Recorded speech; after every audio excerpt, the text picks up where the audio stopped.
And if we keep on doing that, we'll be luckier and luckier. So that was the beginning of my special populations work, but because I travel so much and I'm a trainer, I wanted people to know how to teach it, so we could all be like an octopus. I like to think, there's the mothership maybe, but we're all limbs and going in our different directions. Now, as I know, today's title is yoga for special populations, but for me, yoga and dance are really the same thing.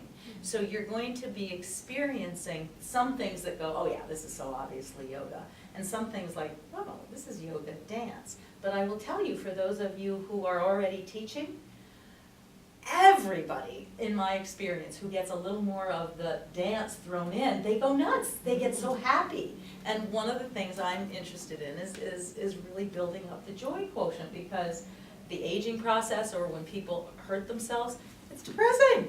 People want to be 10, especially in our culture. It's people who are 40 and over, like all the Hollywood actors are going, wait a minute, it's harder for me to get a job. That's just ridiculous. So I'm here to interrupt all that. So that's just a long-winded introduction. So does it sound okay to bring some movement into this little piece? Yeah. So I have some handouts for you. I might, because I only thought there were 12 people, I might not have enough. However, I will get you the ones that are missing. I do have some. I can go over them with you one at a time. The first thing, and I think I do have, let's see, hold on a second.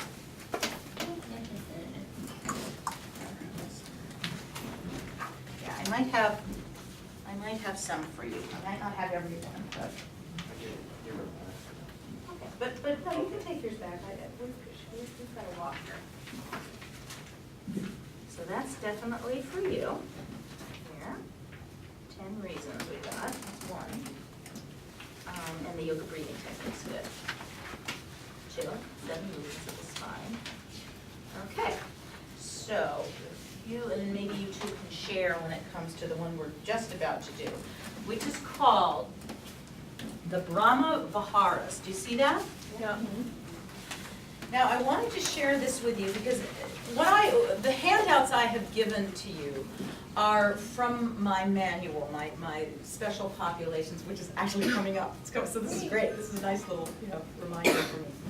I have a 5-day training in special pops, Let Your Yoga Dance for teacher training for special populations. And the Let Your Yoga Dance training that I do is, as I said, it's starring the chakras, the energy centers of the body, and my work is all about the chakras. I find them to be an amazing roadmap for consciousness.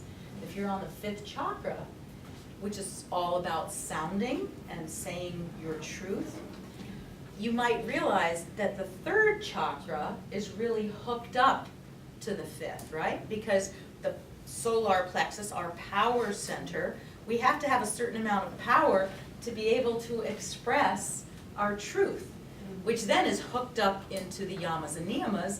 What's the practice of truth? Satya. So I've been over these decades thinking, boy, these chakras and the yamas and niyamas, they have their counterparts. So that's really fun. Another person, hello, welcome. I bet you got caught in that bike thing. Oh, well, thank you for trying. And just tell us your name. Does everybody know? I'm Betsy. Betsy, hi Betsy. Is there another chair? Yes. Okay, good. Betsy, just pull up in the back where you can see me. Thank you. So I've been yapping all this time, Diane. Awesome. So. I'm sure it was brilliant. Oh, totally brilliant. Actually, they were the brilliant ones. So in the Let Your Yoga Dance training, and in that world, it's starring the yamas and the niyamas, the real beautiful codes of conduct, and the chakras. The special populations, is starring the Brahma Viharas. Is anybody familiar with these? These are really they're called the perfections, or the divine states of dwelling in the Buddhist tradition. And I'm a spiritual nut. I was raised as an Episcopalian, but I pull things from other traditions too. And I'm sure because you've worked with Diane, you know metta, right? I gave you those little metta cards, some of you not quite, because I didn't know you were coming. But metta is one of the Brahma Viharas. So that's right at the top of this little handout.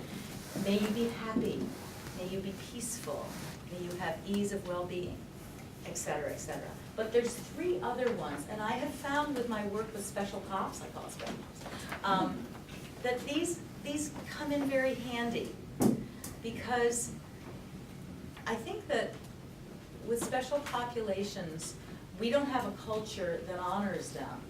We have, I mean, yes, I'm very glad buses have come far. You know, when I was a little girl, there was no handicap access for buses. If you were handicapped, you just couldn't get on a bus. But now, you know, that is there, and there's handicapped bathrooms and this and that. So things are better. But still, I mean, have you noticed there's sort of a sense of invisibility? It's like Harry Potter's invisibility cloak. And I think it's essential for us to just broaden our view and remember that we are all dancers. Whether you've been on a dance floor or yoga floor, other cultures know this, right?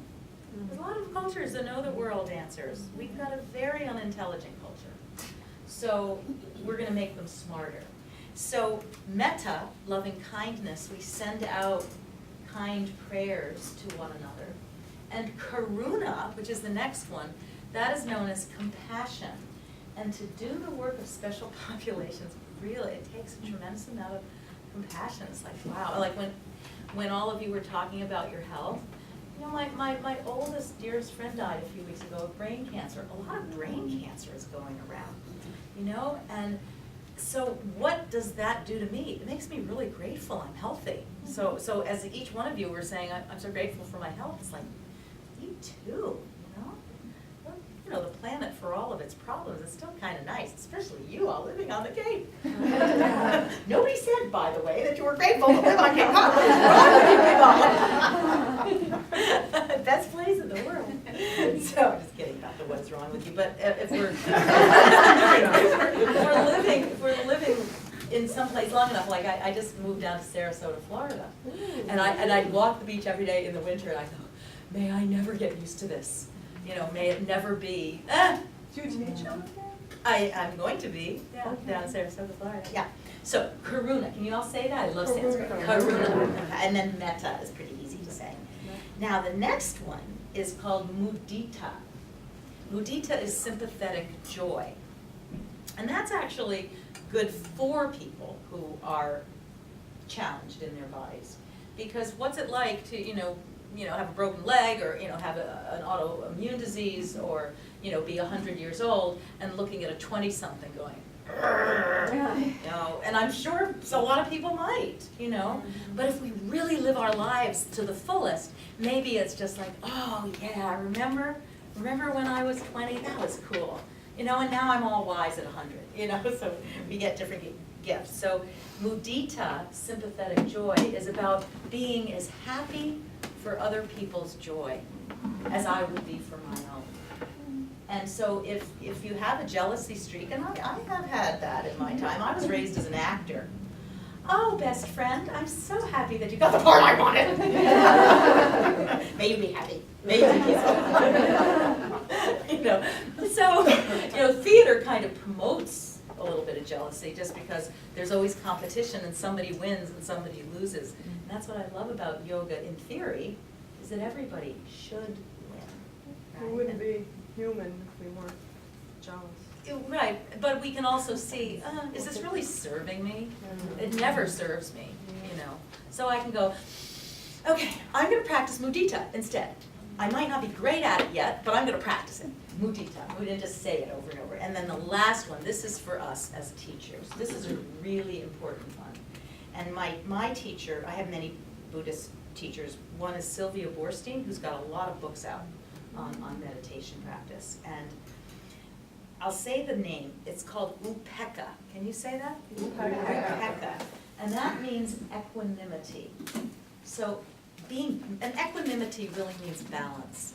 You know, can I stay balanced even in a northeast storm? You know, even when the roof is coming off, you know, can I remain in a certain amount of calm. I'm hardwired for, that's my hard wiring. So it's not easy for me. And some people are calm warriors, you know. I know, Diane's teaching all these cops, you know, and I'm glad that cops know how to stay calm in a very scary, you know, environment. So this equanimity is really important because as teachers, we could get into, I really want to heal that person, you know. My work can maybe make them all better. But Upeka teaches us, they've got their path. And I can help them to the best of my ability, but then I let go and let them have their path. And that, I think that's very important as a teacher. So these are the Brahma Viharas, and I just love them. So I like to weave them through the class. So what we're going to do now is actually get a little bit more into the body. So I have a handout here about what people, how people can benefit from these classes, and I'm sure you know a lot of the benefits so far, so I don't have to go over each one. I just wanted to alert you to some of the handouts you've received. And then